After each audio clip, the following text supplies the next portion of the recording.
Now, with that in mind, some of the strategies we look at would be diversification, not putting all of your eggs in one basket.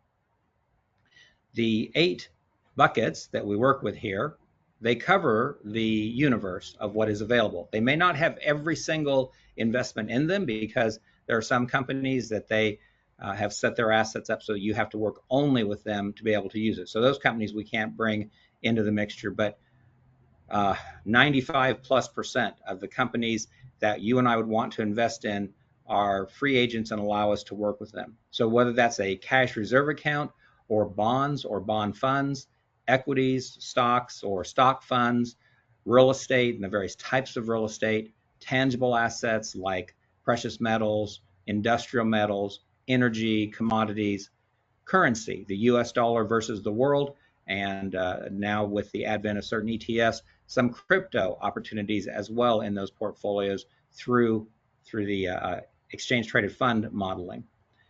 Private business interests. Several of the companies we work with make it so that we can get to companies that are privately held, not publicly traded on any of the stock indexes or markets, but give us opportunity for income growth or both for those portfolios. And then finally, utilizing insurance and annuities as ways to model any one of the other 7 buckets, but to do it with protections built into it that can protect income or capital or both in the event of market downturn.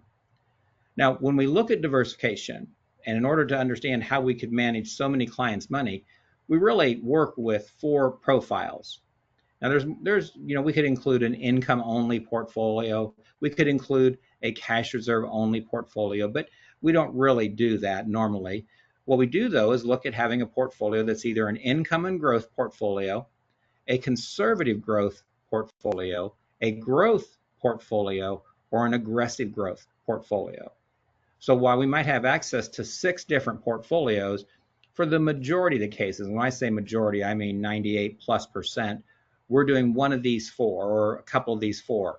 Income and growth, conservative growth, growth, and aggressive growth. And we're building that diversification model with your needs in mind. And that's not just a platitude. We really try very hard to make sure that we are understanding what your needs are and then to build a portfolio that matches your investment style and meets your needs for cash or income, access to money, flexibility in case things are changing for you, and within your risk tolerance at the same time. So that's what we do with diversification. And while that kind of captures everything in a nutshell, I assure you there's no 2 portfolios that we have for any of our clients that are exactly alike. It really is a very unique thought process that even though 2 of you, for instance, might think, well, I'm conservative growth. That may be true, but you might have different income needs. You might have different cash reserve needs. You might have different tax management needs. You might have needs different for flexibility to help family out or to give to charity, etc. There are many variables that change how these mixtures are set up. And so while we start out with a foundational basic, we really do move quickly into the specifics that match our clients' needs through a diversification thought process. Now, when I say diversification, there's a Dalbar chart, this comes out every year, that shows how different asset classes, their returns work within periods of time over years. And again, not just putting all of our eggs in one basket or even just dividing them up among a number of different asset classes. What we're really trying to do is to stay on top of how we might weight those portfolios out based upon a client's risk tolerance and based upon their other investment needs as well. To explain that differently, let me do this. I'm going to actually take you to that website and show you how this works. So hopefully you can see this pretty easily. So what we're looking at here, and the reason these boxes are so colored is they represent different asset groups. And I know this is kind of small, but this is large cap down here. I'm looking at large cap. Here's small cap, international developed markets, emerging markets in international emerging markets index, real estate investment trusts using real estate as an investment model, high grade bonds, high yield bonds, cash, and then finally different asset allocation portfolios. And so what I can do is I can click on any of these boxes. So for instance, let's say we wanted to see what large cap stocks had done. So what we can see here is the orange, which is now highlighted.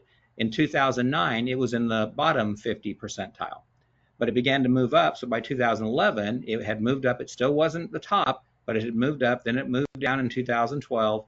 Then it moved up in 2013, 14, and 15. Then it went down a little bit in 2016. When I say down a little bit, it still performed 12% that year in 2016. Large cap then did 21%, almost 22% in 2017. Large cap dropped a bit, went to a negative 4.4 in 2018. And then it was a star performer in 2019 at 31.5%. And then we had 18.4% in 2020. And then 21, it did 28.7. Then 22, it did a minus 18. And then 23, it did 26.3%.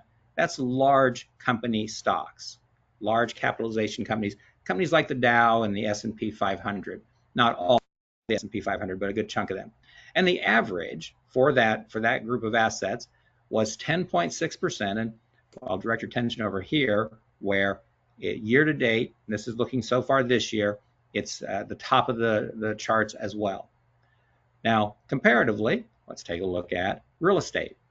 And I'd like to point out, real estate is another great investment. I know right now it's not at the top, but if you go back to 2009, you can see in 2009 did 28%. I know that might be hard to see, but I assure you I'm looking at it right now, it did 28%. 2010 did 28%.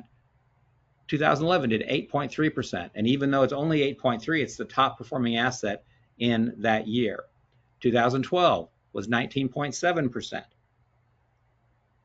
2013 went down, it was only 2.9%. 2014, and I could run through these, but what you'll see is that the average on real estate trusts has been about negative 1.3. I'm sorry, not the average. The year-to-date number is negative 1.3, but it has consistently been a high single or low double-digit performer. And so while it's not doing as well right now with interest rates a little bit higher, as the Fed looks at lowering interest rates, which there's an expectation they might lower rates 2 or 3 times this year. If that happens, that may be enough to kick the real estate market into a little faster pace at that point. Now we can look at many other things. For instance, small company stocks. Small company stocks, you can see how often it's been near the top. You can see where it's at year to date. We can take a look at international developed stocks, countries like Europe, countries where they're fully developed, fully mature. We can see how they're performing. We can take a look at emerging markets, smaller countries, or maybe not smaller in size, but smaller economies like India, for instance. Big country, not as developed a market there. So we can run through each of these groups and see various items. This is high-grade bonds. Here are high-yield bonds, and we can see where they come and go over time. And then if we look at asset allocation, and this is what I wanted to close off with on this chart, what this is taking a balance of all of them and saying, well, if we just, instead of trying to pick out the right one, what's going to be the top this year, which is impossible to choose. Hopefully after the last few months, I've been able to prove to you that it's very difficult to always time it or pick out the right asset group. But if we do an asset allocation model, we should be able to see some decent returns. If we're looking here, asset allocation back in 2009, 24%.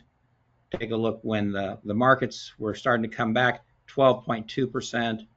Here in 2014, 6.9%, down 1.3%, down 5.6%, up 9.8%, and year to date is about up 2.8%. That's a mixture of all the assets together. So with this in mind, this is another reason why we do diversification, because it's impossible or very challenging to choose the right asset group. But if you have your assets divided up among multiple different asset groups, you're going to have some that are going to be winners and some that aren't, and that's going to make it so that you can, as you average out, have a little higher return. These returns are healthy. There's nothing wrong with these returns, and they help us to make sure that our clients are able to meet their short, mid, and long-term goals.